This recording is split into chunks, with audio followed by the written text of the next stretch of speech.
नमस्कार दोस्तों। मोदी सरकार के 8 साल 26 मई 2022 को पूरे हो गए हैं। 26 मई 2014 को उन्होंने पहली बार प्रधानमंत्री के तौर पर शपथ ली थी। इसके बाद 2019 में वे दोबारा प्रधानमंत्री बने। बीते 8 साल में नरेंद्र मोदी ने कई योजनाओं की शुरुआत की है। इसका लाभ भी करोड़ों देशवासियों को मिला है।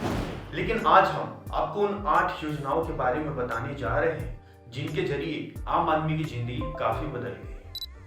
पहला, गरीब कल्याण अन्न योजना। कोरोना काल में केंद्र सरकार ने गरीब कल्याण अन्न योजना की शुरुआत की थी। इसके तहत लाभार्थी को उसके सामान्य कोटे के अलावा प्रति व्यक्ति 5 किलो मुफ्त राशन दिया जा रहा है। एक राष्ट्र एक राशन कार्ड स्कीम के तहत कोई भी व्यक्ति देश के किसी कोने में इस योजना का लाभ ले सकता है। सरकार का दावा है कि इस योजना से करीब 80 करोड़ लोगों को लाभ हुआ है। कोरोना काल में शुरू हुई योजना को इस साल मार्च में खत्म होना था। हालांकि सरकार ने इसे सितंबर 2022 तक बढ़ा दिया है। इस साल मार्च तक 759 लाख टन अनाज का वितरण हो चुका है। अप्रैल से सितंबर तक मुफ्त राशन वितरण के लिए 244 लाख टन अनाज का अतिरिक्त आवंटन किया गया है। प्रधानमंत्री गरीब कल्याण अन्न योजना के तहत अप्रैल 2020 से लेकर इस साल मार्च तक सरकार 2.60 लाख करोड़ रुपए खर्च कर चुकी है। इस साल सितंबर तक इस योजना पर 3.40 लाख करोड़ रुपए खर्च होंगे। विपक्ष राशन की क्वालिटी को लेकर हमेशा सरकार पर निशाना साधता है। गरीब कल्याण अन्न योजना के तहत समय पर गरीबों को राशन न मिलने का भी आरोप लगाता है। दूसरा, उज्ज्वला योजना। प्रधानमंत्री नरेंद्र मोदी ने 1 मई 2016 को इस योजना को लॉन्च किया था। योजना की शुरुआत में 5 करोड़ गरीब महिलाओं को मुफ्त गैस कनेक्शन देने का लक्ष्य था। बाद में इसे बढ़ाकर 8 करोड़ कर दिया गया। 8 करोड़ कनेक्शन मार्च 2020 तक दिए जाने थे। इसे सरकार ने 7 महीने पहले यानी अगस्त 2019 में ही पूरा कर लिया था। 2021-22 में 1 करोड़ कनेक्शन और बांटने का लक्ष्य रखा गया।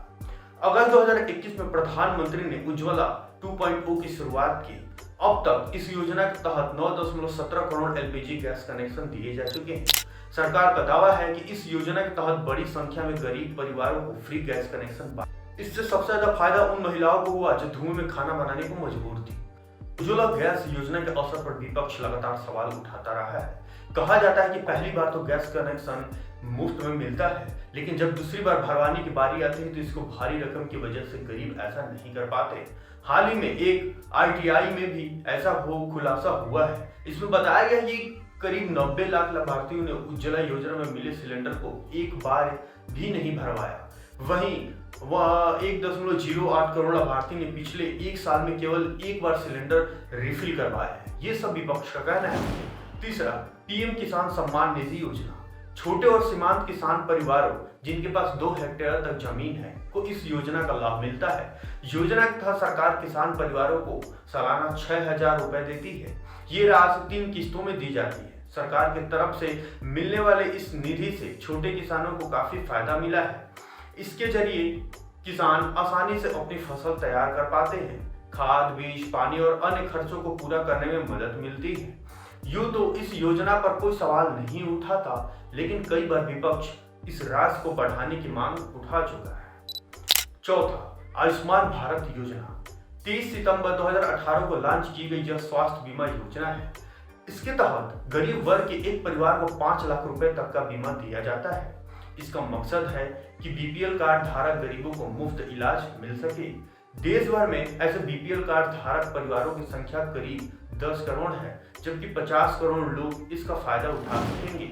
आयुष्मान भारत योजना के तहत अब तक देश भर में 1.77 करोड़ गोल्डन कार्ड जारी किए जा चुके हैं।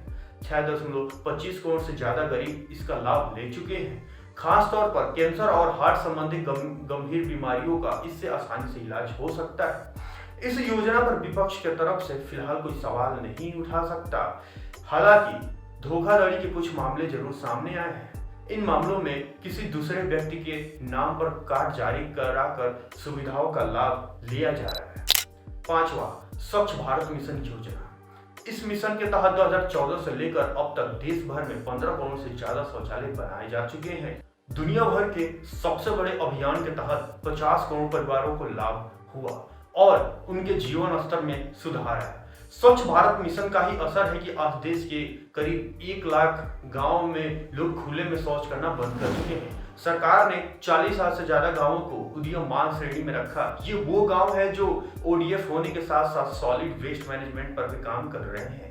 11,217 गांवों को उज्जवल श्रेणी में रखा गया है। ये वो गांव है जिन्होंने ओडीएफ के साथ साथ सॉलिड और लिक्विड वेस्ट मैनेजमेंट के लिए भी काम किया है। 20,828 गांवों को उत्कृष्ट दर्जा दिया गया है। यहाँ की साफ सफाई काफी सराहनीय है। विपक्ष का आरोप है कि इस योजना का कोई फायदा नहीं मिला है। आज भी लोग खुले में शौच जाते हैं, सही तरह से शौचालय नहीं बनाए गए हैं, कई जगहों पर भ्रष्टाचार के आरोप भी हैं। छठवां, प्रधानमंत्री आवास योजना। यह योजना शहरी तथा ग्रामीण लोगों के लिए है। इसके तहत जिन लोगों के पास कच्चे मकान हैं, जिनके पास छत नहीं है, वो पीएम आवास योजना के तहत घर के लिए आवेदन कर सकते हैं। इस योजना के तहत गरीब को मकान बनवाने के लिए राशि दी जाती है। इसके अलावा कम आय वाले लोगों को होम लोन भी दी जाती है, जिसमें सब्सिडी दी जाती है। योजना का आगाज 25 जून 2015 को प्रधानमंत्री नरेंद्र मोदी ने किया था। इसके तहत अब तक 1.22 करोड़ लोगों को आवास आवंटित किए जा चुके हैं। योजना में अब तक कुल 8.31 लाख करोड़ का निवेश हो चुका है। शहरी इलाकों में कम आय वाले नौकरी पेशा लोग भी इस योजना का लाभ उठाकर होम लोन ले रहे हैं। कई बार अपात्रों को पीएम आवास आवंटित होने की खबरें आती है। कुछ राज्यों में सरकारी कर्मचारियों द्वारा योजना में भ्रष्टाचार करने के मामले भी सामने आते रहे हैं। सातवां, हर घर नल योजना। 2019 के बजट में वित्त मंत्री ने इसका ऐलान किया। योजना का उद्देश्य देश के प्रत्येक घर तक स्वच्छ पानी उपलब्ध करवाना है। इसके अंतर्गत 2030 तक प्रत्येक घर तक स्वच्छ पानी उपलब्ध करवाने का लक्ष्य निर्धारित किया गया था, जिसे अब 2024 तक कर दिया गया। इस मिशन के तहत अभी तक 6 करोड़ घरों में नल के जरिए पानी की सप्लाई शुरू हो चुकी है। बुंदेलखंड और सूखाग्रस्त इलाकों में योजना का काफी लोगों को लाभ मिला है। इस योजना के तहत 55 लीटर प्रति व्यक्ति प्रतिदिन की दर से पीने योग्य जल उपलब्ध कराया जा रहा है। आठवां, प्रधानमंत्री सौभाग्य योजना। इस योजना का मुख्य फोकस बिहार, उत्तर प्रदेश, मध्य प्रदेश, उड़ीसा, झारखंड, जम्मू कश्मीर, राजस्थान और पूर्वोत्तर राज्यों के गरीब लोगों को बिजली उपलब्ध कराना है। सौभाग्य योजना की शुरुआत 25 सितंबर 2017 को पंडित दीनदयाल उपाध्याय की जयंती पर की गई थी। इस योजना के तहत जिन लोगों के नाम सामाजिक आर्थिक जनगणना में नहीं है, उन्हें बिजली का कनेक्शन सिर्फ 500 रुपए के शुल्क पर मिलता है। ऐसे लोग यह 500 रुपए भी 10 आसान किस्तों में जमा कर सकते हैं। सरकारी आंकड़ों के मुताबिक इसके तहत 21 करोड़ 44 लाख से ज्यादा घरों तक बिजली की कनेक्शन पहुंचा। कई ऐसे गांव और घरों में भी बिजली पहुंची जहां आजादी के बाद अब तक बिजली नहीं थी। अब केवल 18,734 घर ही ऐसे बचे हैं जिन्हें इस योजना के जरिए लाभ देना है। तो दोस्तों, क्या आप भी इन 8 योजनाओं में से किसी योजना का लाभ लिए हैं? अगर हाँ, तो उसके बारे में कमेंट करके जरूर बताएं। और आपको हमारी ये वीडियो पसंद आई है तो हमारी इस वीडियो को लाइक तथा हमारे चैनल को सब्सक्राइब अवश्य करें। धन्यवाद।